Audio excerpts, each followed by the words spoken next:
Daniel regained consciousness slowly, as if rising through layers of thick, dark water. Sound returned first, a distant vibration, steady and mechanical, like the breathing of some enormous machine. Then came the cold, not the natural chill of night air, but the sterile, indifferent cold of metal. When he opened his eyes, the ceiling above him glowed faintly with pale blue strips of light embedded in a seamless surface. He sat up carefully, every muscle protesting. The floor beneath his hands was smooth and faintly warm, probably to prevent prisoners from freezing to death. Thoughtful captors, he reflected dryly. Nothing says hospitality like heated flooring in a cell. The room itself was circular, perhaps 6 meters across, with walls made of a dark alloy that swallowed reflections. No visible doors, no windows, just a recessed panel in one wall and a narrow slit near the ceiling where filtered air drifted down with a faint medicinal smell. And he was not alone. At the far side of the cell, seated with her back against the wall, was a woman. At least she looked like one at first glance. Her posture was upright despite the circumstances, her expression calm, almost composed in a way Daniel found immediately suspicious. But what truly marked her as alien were her ears, long, elegantly tapered, rising from her dark hair and curving slightly backward. She was watching him. "Well," Daniel said, his voice hoarse but steady, "this is either the worst hotel I've ever stayed in, or I've been promoted to prisoner of war."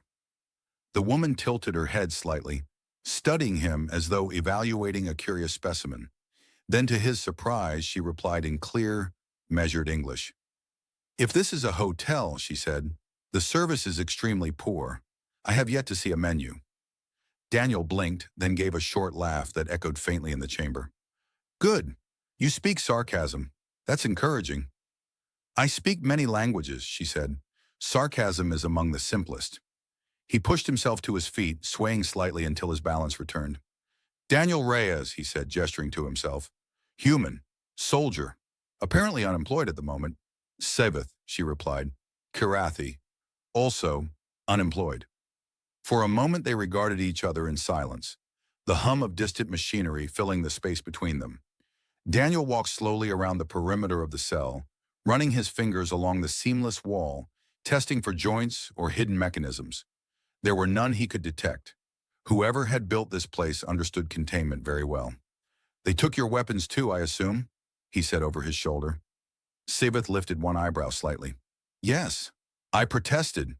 They seemed unmoved." "Rude of them." "Yes," she agreed gravely. "Extremely." Daniel smiled faintly despite himself. There was something oddly grounding about her tone, as though captivity were merely an inconvenience rather than a crisis. He crouched near the recessed panel in the wall, examining it. "You been here long?" "I do not know how your species measures time," Syveth said, "but the lights have dimmed and brightened 12 times since I arrived." 12 cycles, Daniel murmured. "So, about 2 days, maybe more." He leaned back against the wall, exhaling slowly. "Any idea who grabbed us?" Syveth's expression darkened slightly. "Not my people. Not yours. A third faction, perhaps. Slavers, mercenaries, or something worse." "Comforting options," Daniel said. "I was hoping for a polite misunderstanding." "I think," Syveth said calmly, "that if this were a misunderstanding, we would already be dead." Daniel considered that, then nodded. "Fair point." Silence settled again, but it was less tense now, threaded with a strange, tentative understanding. Daniel studied her more openly. She looked remarkably human in most respects, her features symmetrical, her movements precise and economical. But there was a subtle difference in the way she held herself, a stillness like a coiled spring. "You're a fighter," he said suddenly. Syveth's gaze sharpened. "What makes you think that?" "The way you watch the room," Daniel said. "Not like a prisoner, like someone waiting for the right moment." For the first time, a faint smile touched her lips. "And you are observant. That is useful." "I try," Daniel said. "Mostly it just gets me into trouble." A soft chime sounded, and a narrow section of the wall slid open silently. A tray extended, holding 2 containers of pale, gelatinous substance and a pair of metal cups filled with clear liquid. Daniel stared at it. Well, he said slowly, if that's food, I officially miss military rations. Syveth approached the tray, sniffed one of the containers cautiously, and tasted a small amount. Her expression remained neutral. It is edible, she said. That's a low bar, Daniel replied, picking up the other container. He tasted it, then made a face. I stand corrected. It barely clears the bar. Syveth sat down again, eating with methodical efficiency. Daniel leaned back against the wall, forcing himself to swallow the substance. Hunger, it turned out, was a powerful motivator. After a while, he said quietly, You ever escaped captivity before? Syveth glanced at him. Yes. Daniel raised an eyebrow. Good to know. Any advice? Yes, she said. Do not get captured. He stared at her for a moment, then laughed aloud, the sound ringing through the chamber. That's extremely helpful. I'll remember that next time. Her faint smile returned, brief but genuine. The lights dimmed slightly, shifting to a softer blue. Daniel lay down on the floor, folding one arm under his head. The hum of machinery seemed louder in the quiet, a constant reminder that they were deep inside something vast and artificial. After a long silence, he said, You think we're getting out of here? Syveth did not answer immediately. When she spoke, her voice was calm but firm. Yes, she said, but not by waiting. Daniel turned his head to look at her. In the dim light, her eyes reflected a faint glimmer, steady and unwavering. For the first time since waking, he felt something stir in his chest that was not fear or exhaustion. Hope. The next light cycle arrived without ceremony. The pale glow in the ceiling panels brightened gradually, dragging Daniel out of shallow, restless sleep. For a few seconds he lay still, listening. The distant mechanical hum was still there, steady as a heartbeat.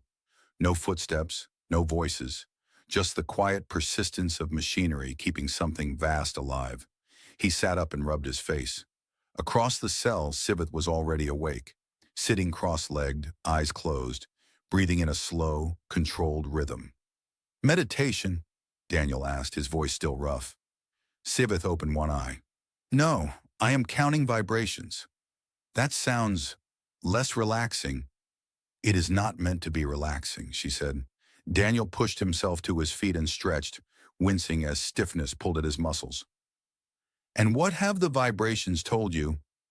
Syveth gestured faintly toward the wall. There are large conduits running behind this section. Power or perhaps coolant.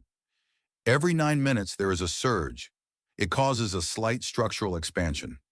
Daniel stepped closer, placing his palm against the wall. At first he felt nothing. Then faintly a tremor passed through the metal, subtle but unmistakable. Well, he said, that's interesting. Yes, Syveth agreed. Interesting things are often useful. Daniel crouched, studying the seam where the wall met the floor. You think it's a maintenance corridor back there? Possibly, or a secondary system channel. He nodded slowly. Either way, if there's infrastructure, there are access points. Somewhere. They spent the next hour examining every centimeter of the cell. Daniel tapped surfaces, listening for differences in tone. Syveth ran her fingertips along the walls, pausing occasionally, as if feeling something too subtle for human senses. At one point, Daniel muttered, If anyone ever asks what I did in captivity, I'm telling them I conducted a detailed study of extremely boring walls. Syveth glanced at him. You could also say you were developing patience. I already had patience, Daniel said. What I need is a crowbar. Another food tray arrived, sliding silently from the wall. Daniel eyed the pale substance with suspicion.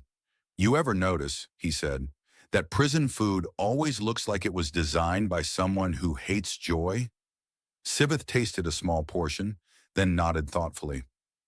Yes, I believe joy is not a priority here. Daniel sighed and ate anyway. Afterward, they sat opposite each other, the quiet stretching between them, not uncomfortable but thoughtful. Tell me about your people, Daniel said eventually. Syveth tilted her head slightly. Why? Because, he said, if we're going to escape together, I should probably know who I'm escaping with. Basic teamwork principle. She considered that, then nodded. The Kyrathi live on a world with stronger gravity than yours. Our cities are built low to the ground, reinforced, grown from mineral-binding organisms rather than constructed in the way humans build. Grown cities, Daniel murmured. That sounds efficient. It is, Syveth said, though sometimes inconvenient. Walls occasionally decide to keep growing. Daniel blinked. You're telling me your buildings need pruning? Yes. He stared at her for a moment, then laughed. I don't know why, but that's the most comforting thing I've heard in days. And your people? She asked. Daniel leaned back against the wall. We build things too fast, usually. Half the time we don't think about whether we should, just whether we can. Syveth studied him quietly. That explains much. Hey, Daniel said, pointing a finger at her. We also make excellent coffee. That balances everything. I do not know what coffee is. Daniel stared at her in genuine shock. All right. New escape priority, find coffee. For a moment, Syveth looked puzzled.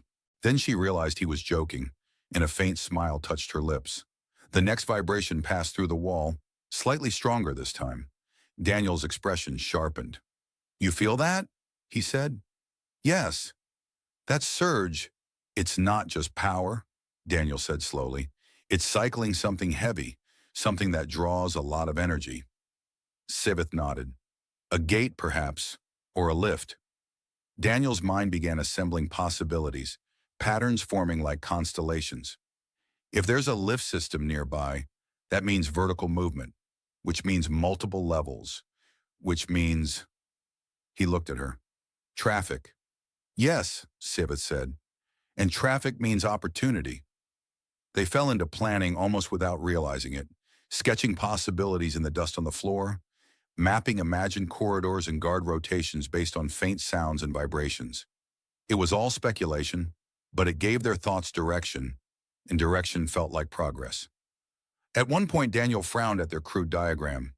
You realize this could all be completely wrong? Yes, Syveth said calmly, but doing nothing is also wrong.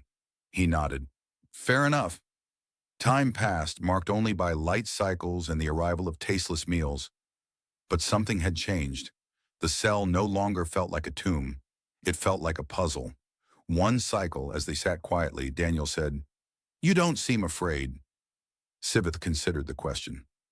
Fear is useful, she said, but only in small amounts.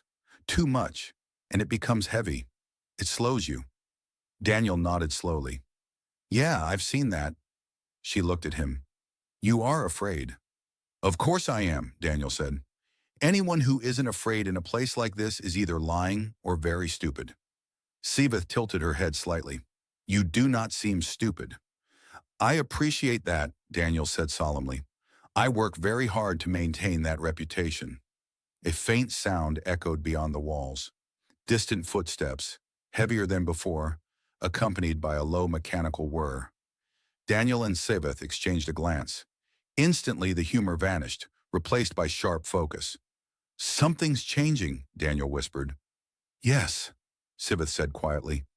They moved closer to the wall, listening. The vibration this time was stronger, longer, followed by a deep, resonant clang somewhere far beyond their cell.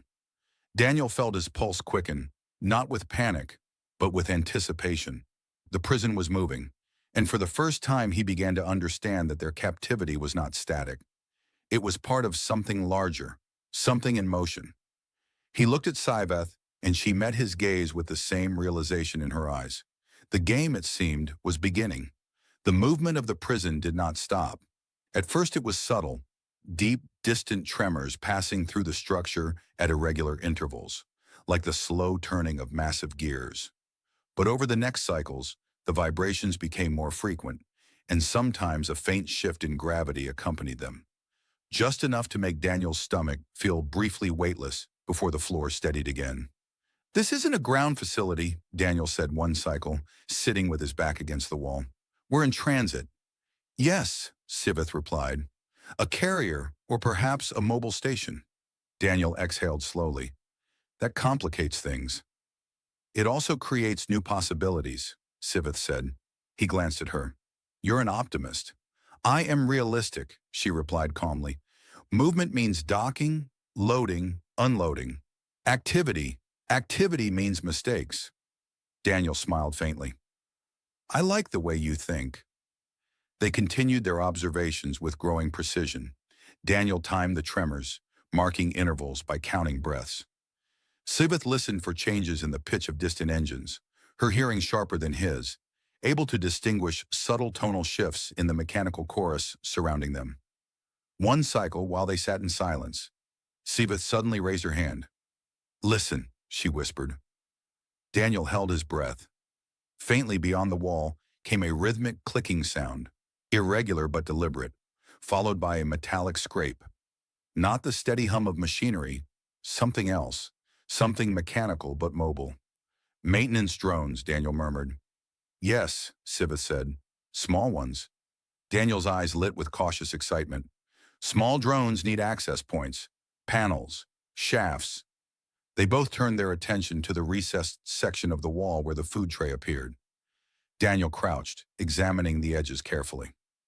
You ever notice, he muttered, how every science fiction movie makes this part look easy?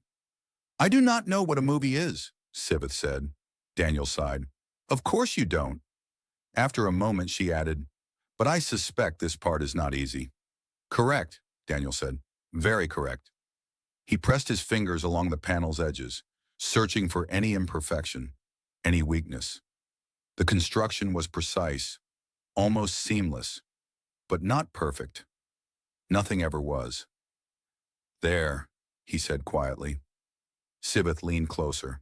A hairline gap, barely visible, ran along one corner of the panel. It is too small, she said.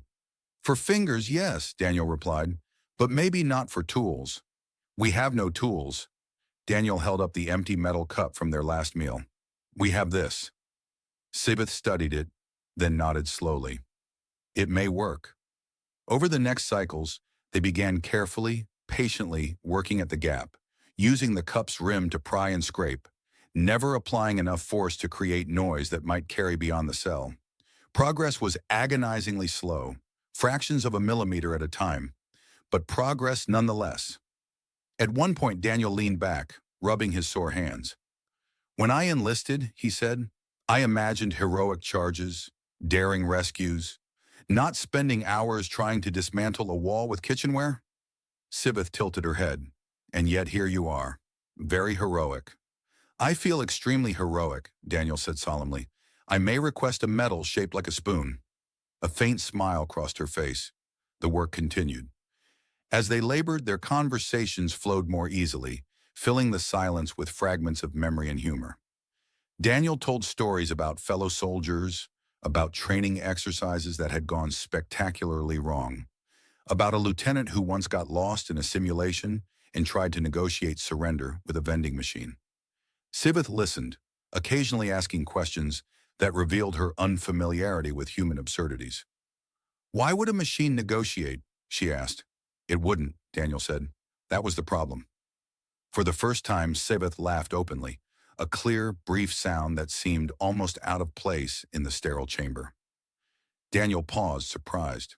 You know, he said, that might be the first real laugh I've heard in this place. It felt appropriate, she said. Another cycle passed. The gap in the panel widened just enough to allow the rim of the cup to slip deeper inside.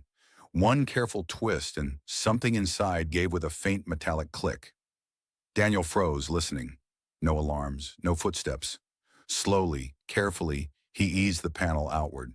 Behind it lay a narrow cavity filled with conduits and fiber lines, glowing faintly with pulses of blue and amber light. A small maintenance conduit ran vertically, just wide enough for a drone, or perhaps a very determined prisoner. Daniel exhaled softly. Well, he said, that's promising. Syveth studied the opening. It is narrow. I've crawled through worse, Daniel said. Then he paused. Actually, no, I haven't, but I'm willing to learn. Syveth crouched beside him, examining the conduits. This passage likely connects to a service network. If we can reach a junction, we might find a way out, Daniel finished. They replaced the panel carefully, leaving it loose enough to open again quickly. The discovery filled the cell with a quiet electric tension, not fear, but anticipation.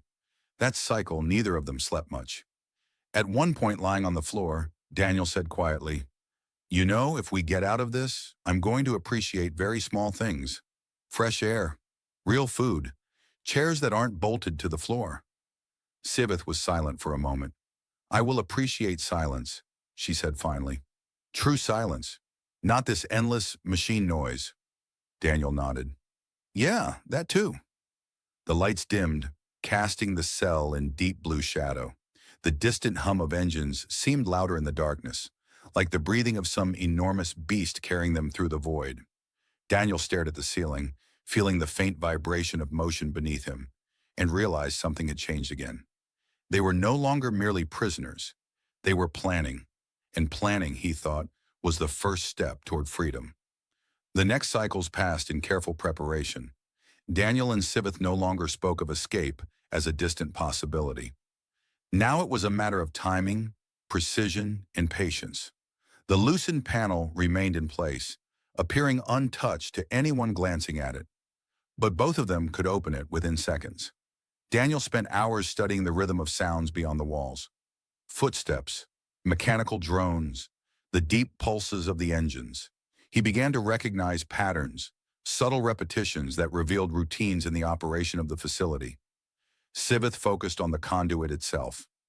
During the quietest cycles, she would remove the panel just enough to peer inside, mapping the passage in her mind, counting junctions, memorizing the faint airflow currents that hinted at where the shafts might lead. It slopes upward, she said one cycle, withdrawing from the opening. Not steeply, but enough to suggest higher levels. That's good, Daniel said. Higher usually means closer to exits, or at least to places where exits exist. Or closer to command decks, Syveth said. Daniel grimaced. Let's hope for exits. They worked in silence for a while, prying one of the conduit brackets loose so it could be used as a crude tool. The metal was light but strong, and Daniel tested its edge with approval. Congratulations, he said. We are now the proud owners of the worst knife in the galaxy. Syveth examined it thoughtfully. It will suffice. Daniel leaned back against the wall, wiping sweat from his forehead. You ever notice how every plan sounds simple until you actually start doing it? Yes, Syveth said. That is why plans must be flexible. I prefer the word desperate, Daniel replied. A faint smile flickered across her face. The movement of the station, or ship, as Daniel was now convinced it must be, continued steadily. Occasionally the gravity shifted slightly, just enough to remind them that they were not on a world but inside something enormous, traveling through space. One cycle, as they sat near the panel, Syveth said quietly, Daniel.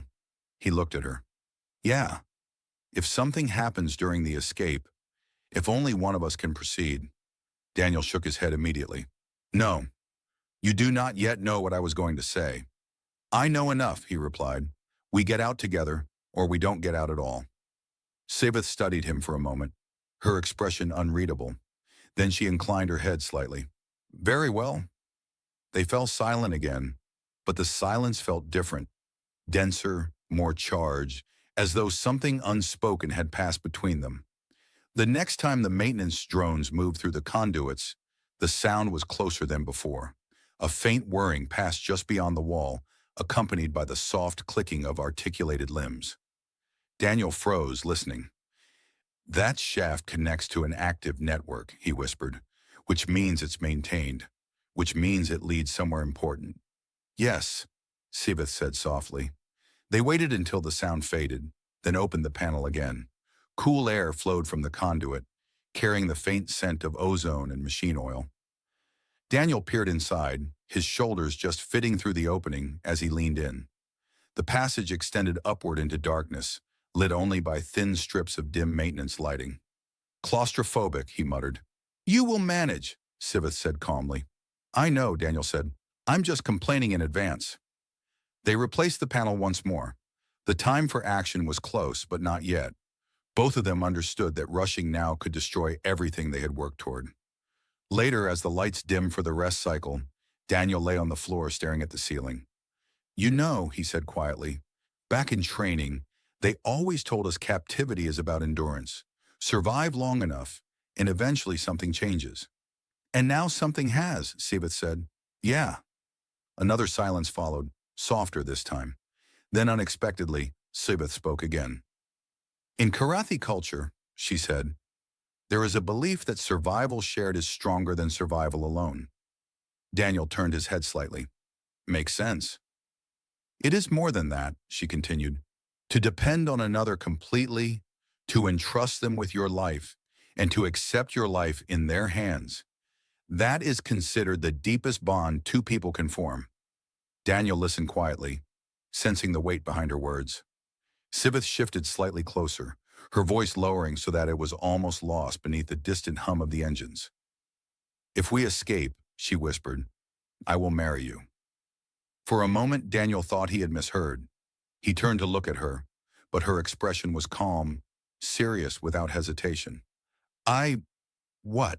He said quietly. In my people's understanding, Syveth said, what we are doing, planning, trusting, relying on one another completely, this is already the foundation of such a bond. I would not offer this lightly. Daniel blinked, his mind struggling to catch up. Of all the things he had expected to hear in a prison cell drifting through space, that had not been on the list. He let out a short, incredulous breath. You realize, he said carefully, most people wait until at least the second date before proposing.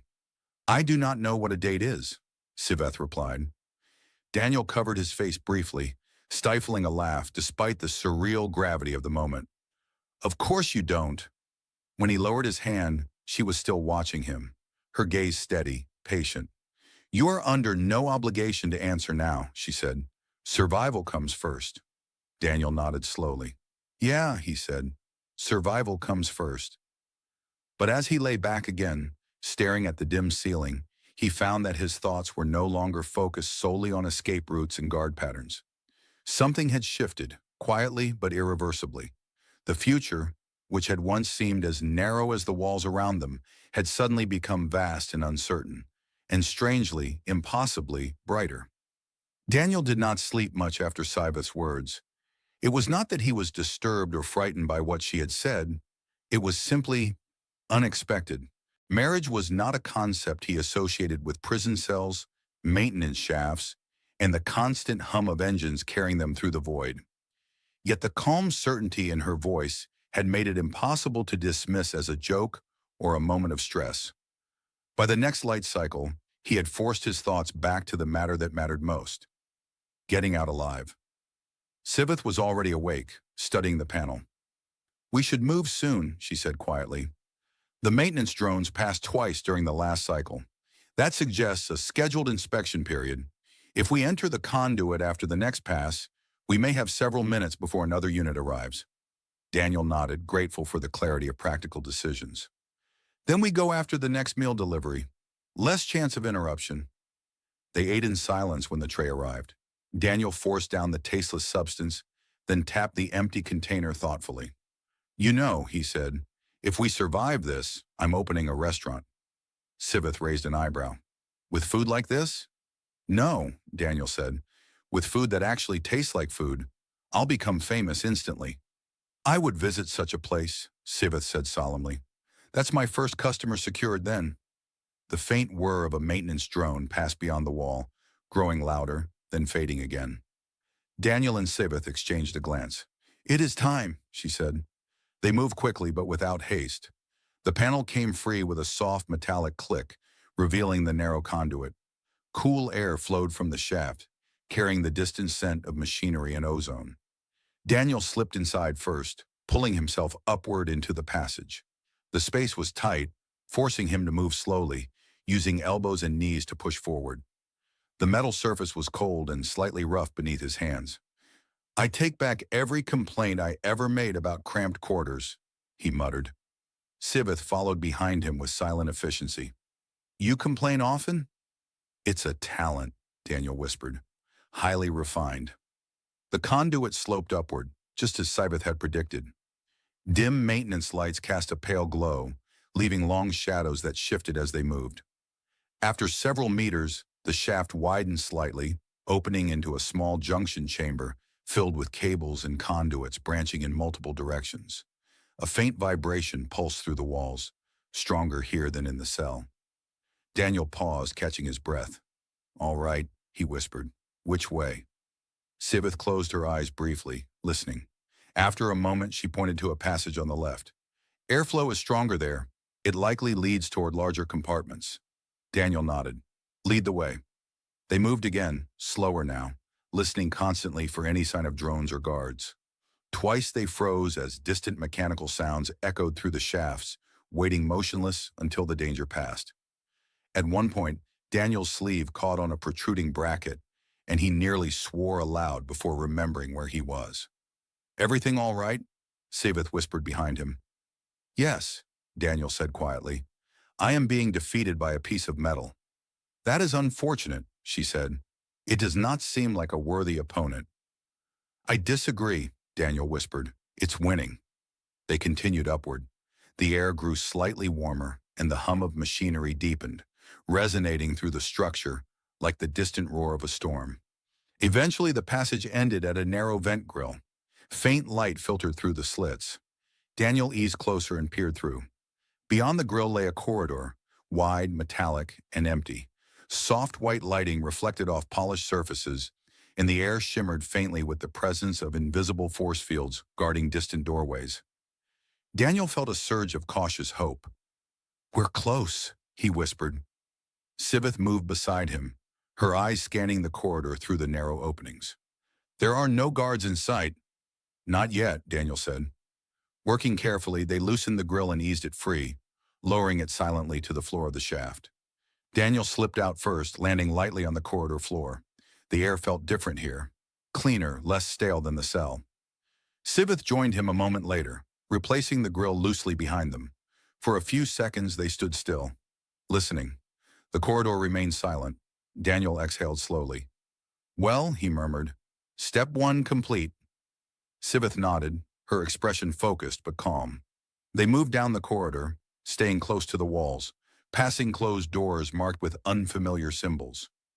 The lighting panels above cast a steady glow, and the faint hum of energy fields vibrated in the air. At an intersection, Daniel paused and glanced both ways. Any preferences? He whispered. Syveth listened for a moment, then pointed to the right. Fewer vibrations in that direction, possibly less traffic. Less traffic sounds excellent, Daniel said. They turned the corner and nearly collided with a small maintenance drone emerging from a side passage. For one frozen instant, man, alien, and machine stared at each other. Then the drone emitted a soft chirp, its optical sensor flickering as it attempted to process the unexpected sight. Daniel reacted first, lunging forward and striking the drone with the metal bracket they had brought from the conduit. The impact knocked it against the wall with a dull clang, and Syveth caught it before it could fall, swiftly disabling its power core with precise, practiced movements. The corridor fell silent again. Daniel stared at the inert drone, breathing hard. That, he whispered, was not part of the plan. Syveth allowed herself a faint smile. Plans must be flexible. Daniel nodded, glancing down the empty corridor. His pulse was racing now, adrenaline sharpening every sense. They were no longer prisoners in a cell. They were fugitives inside a moving fortress in space, and somewhere ahead lay either freedom or the end of everything. They dragged the disabled drone into a recessed maintenance alcove and crouched beside it, listening. The corridor remained quiet. No alarms, no running footsteps, only the steady hum of systems and the faint vibration of engines far below. Daniel exhaled slowly. All right, he whispered. Either we got lucky, or their security is terrible. Syveth examined the drone with quick, efficient movements, opening a small access panel along its side. Neither, she said. This unit was not designed for combat or surveillance. It performs routine inspections. Its signal to central systems would be delayed unless it detected a critical fault. Daniel nodded. So we've got a little time. Yes, a little. They moved again, deeper into the ship. The corridors here were wider, the architecture more complex, with conduits running along the ceiling and translucent panels in the walls through which faint streams of blue energy pulsed like flowing light. Daniel glanced at one of the panels. Power distribution, he murmured. Big ship, very big. Syveth nodded. A carrier, most likely. They reached a junction where the corridor opened into a larger chamber. Daniel stopped at the threshold, peering around the corner. Beyond lay a vast cargo bay. Rows of containers stood in orderly lines, some sealed, others open, revealing equipment and machinery of unfamiliar design. Overhead, suspended platforms moved slowly along rails, guided by silent magnetic systems. Daniel's eyes widened. "Well," he whispered, "this is new." Syveth studied the bay carefully. "We should cross through there. It will lead toward external docking areas." "And possibly guards," Daniel added. "Yes." They slipped into the bay, moving between the containers, keeping low. The scale of the chamber was immense. The ceiling rose so high it disappeared into shadow, and the distant hum of engines resonated through the metal floor like a deep, constant heartbeat. Halfway across, Daniel froze and raised a hand. Voices. They dropped behind a crate as two figures entered the far side of the bay. Tall, armored beings, their forms partially obscured by the dim light. Their language was harsh and guttural, unfamiliar to Daniel, but the tone was unmistakable, casual conversation. One of them laughed, a rough, metallic sound that echoed faintly through the chamber. Daniel leaned close to Syveth. "Any idea what they're saying?" She listened carefully, then shook her head. "Not clearly, but they are not alert. Their posture is relaxed." "Good," Daniel whispered. "Let's keep it that way." They waited until the guards moved out of sight, then continued, moving faster now but still silent. At the far end of the bay, a narrow service corridor branched off. They slipped inside, pausing to catch their breath. Daniel leaned against the wall, wiping sweat from his brow. "You know," he whispered, "if I ever complain about long walks again, remind me of this." "I will," Syveth said calmly. "Frequently." He smiled faintly. They followed the corridor upward, climbing a short ladder into another level. The air here felt cooler, and a faint draft carried the distant scent of space. Cold, sterile, almost metallic. Daniel felt a flicker of hope. "We're getting close to the outer hull," he said. "Yes," Syveth replied. "I can feel the temperature gradient." They reached a narrow observation port set into the wall. Daniel glanced through it and stopped. Beyond the transparent alloy stretched the vastness of space. Stars burned in silent brilliance, scattered across an endless black ocean. Far below, the curved hull of the massive vessel extended into darkness, dotted with lights like a floating city. For a moment, both of them simply stood there, silent. Daniel exhaled softly. "I forgot," he said, "how big it feels out there." Syveth's voice was quiet. "Yes." They stood for another moment, then Daniel forced himself to look away. "All right," he said. "Freedom first, admiring the view later." They continued down the corridor until they reached a sealed hatch marked with unfamiliar symbols. A control panel glowed faintly beside it. Syveth studied the panel. "This leads to a docking section. I am certain of it." Daniel crouched beside her. "Can you open it?" "Perhaps." Her fingers moved across the interface, adjusting settings, testing responses. The panel flickered, resisting her attempts. Daniel watched nervously. "Any progress?" "Yes," she said. "It is resisting me with great determination." "That's not what I meant." A faint chirp sounded, and the panel's color shifted from blue to amber. Syveth stepped back. "Stand ready." The hatch slid open with a soft hiss. Beyond lay a smaller chamber lined with equipment lockers and two compact shuttlecrafts secured in docking clamps. Daniel stared. "Well," he whispered, "that's promising." They entered cautiously, scanning the room. No guards, no alarms. Daniel approached one of the shuttles, running his hand along its smooth hull. "You know how to fly one of these?" "Yes," Syveth said. Daniel looked at her. "I was really hoping you'd say that." She allowed herself a faint smile. They began preparing the shuttle, working quickly but carefully. Daniel checked compartments, searching for supplies or weapons, while Syveth powered up the control systems, her movements precise and confident. As the engines began their low, rising hum, Daniel felt a strange mixture of exhilaration and disbelief. They were actually going to do it. He glanced at Syveth, who was focused on the controls, her expression calm but intent. For a moment he remembered her words in the cell, the quiet certainty in her voice. "If we escape, I will marry you." The thought felt distant now, overshadowed by the immediacy of survival, but it lingered, like a quiet echo waiting to be heard again. Warning lights flickered suddenly on the shuttle's console. Syveth's eyes narrowed. "They have detected the launch sequence," Daniel sighed. "Of course they have." The docking clamps began to release with a heavy metallic clunk.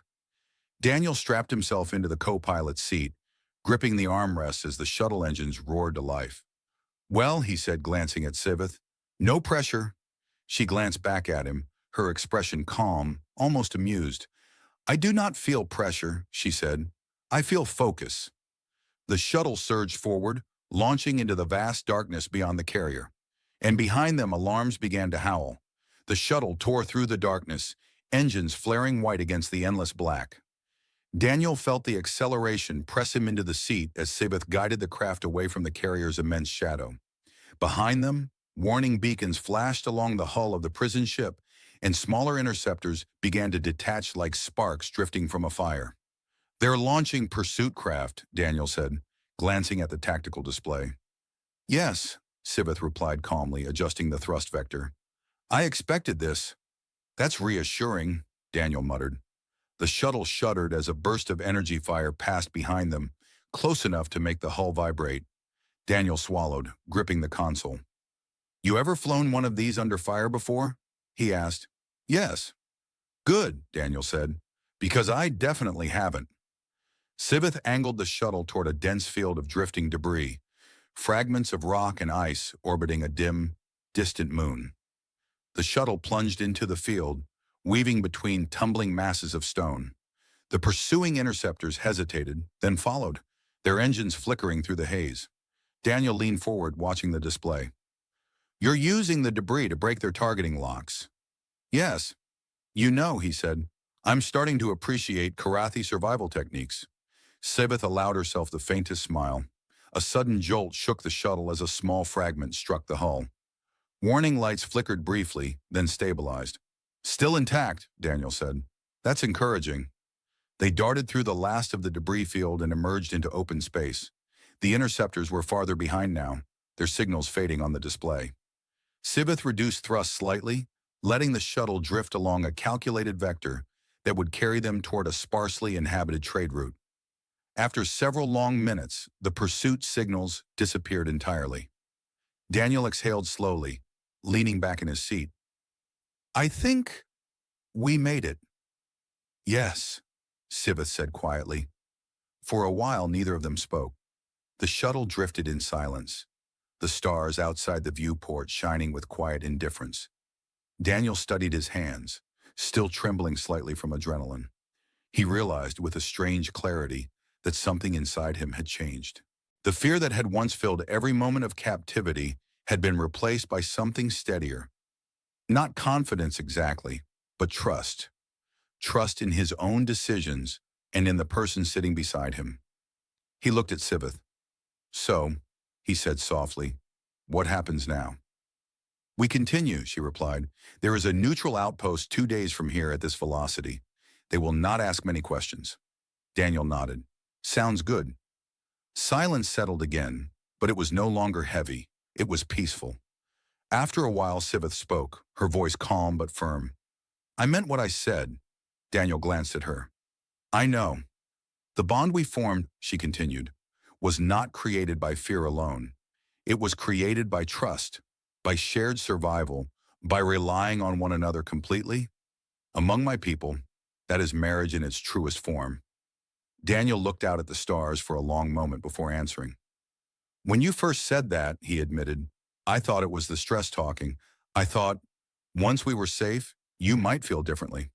"I do not," she said simply. Daniel smiled faintly. "Yeah, I figured." He leaned back, considering his thoughts carefully.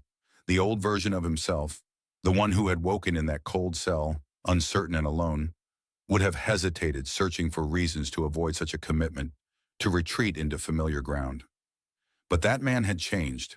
Captivity had stripped away illusions, leaving only what truly mattered: trust, loyalty, and the rare, unbreakable bond formed when two people depended on each other for survival. He turned to Syveth. "I don't fully understand your customs," he said, And I'm pretty sure I'd be terrible at any formal Kyrathi ceremony. I'd probably trip over something important. That is possible, she said, her eyes glinting with quiet amusement. But I do understand this, Daniel continued. We survived because we trusted each other, because we worked together, and I don't think I want to go back to being alone after that. Syveth met his gaze, her expression softening slightly. So, Daniel said, exhaling slowly, if your offer still stands, I'd like to accept it. For a moment, neither of them spoke. Then Syveth reached out and placed her hand over his, her touch warm and steady. It stands, she said quietly. They sat that way for a while, the stars drifting silently beyond the viewport, the shuttle carrying them toward an uncertain but shared future. After some time, Daniel chuckled softly. What? Syveth asked. I was just thinking, he said. This is going to be a strange story to explain someday. Yes, she agreed. Very strange. We met in a prison cell and escaped together, Daniel said. Not exactly a traditional beginning.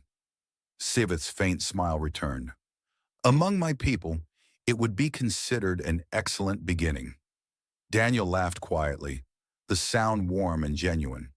The shuttle continued on its course, leaving behind the prison, the pursuit, and the past that had nearly consumed them. Ahead lay new worlds, new challenges, and a future neither of them had expected, but both had chosen. And for the first time in a very long while, Daniel felt not just alive, but at peace. My first attempts at drawing looked like collapsing buildings.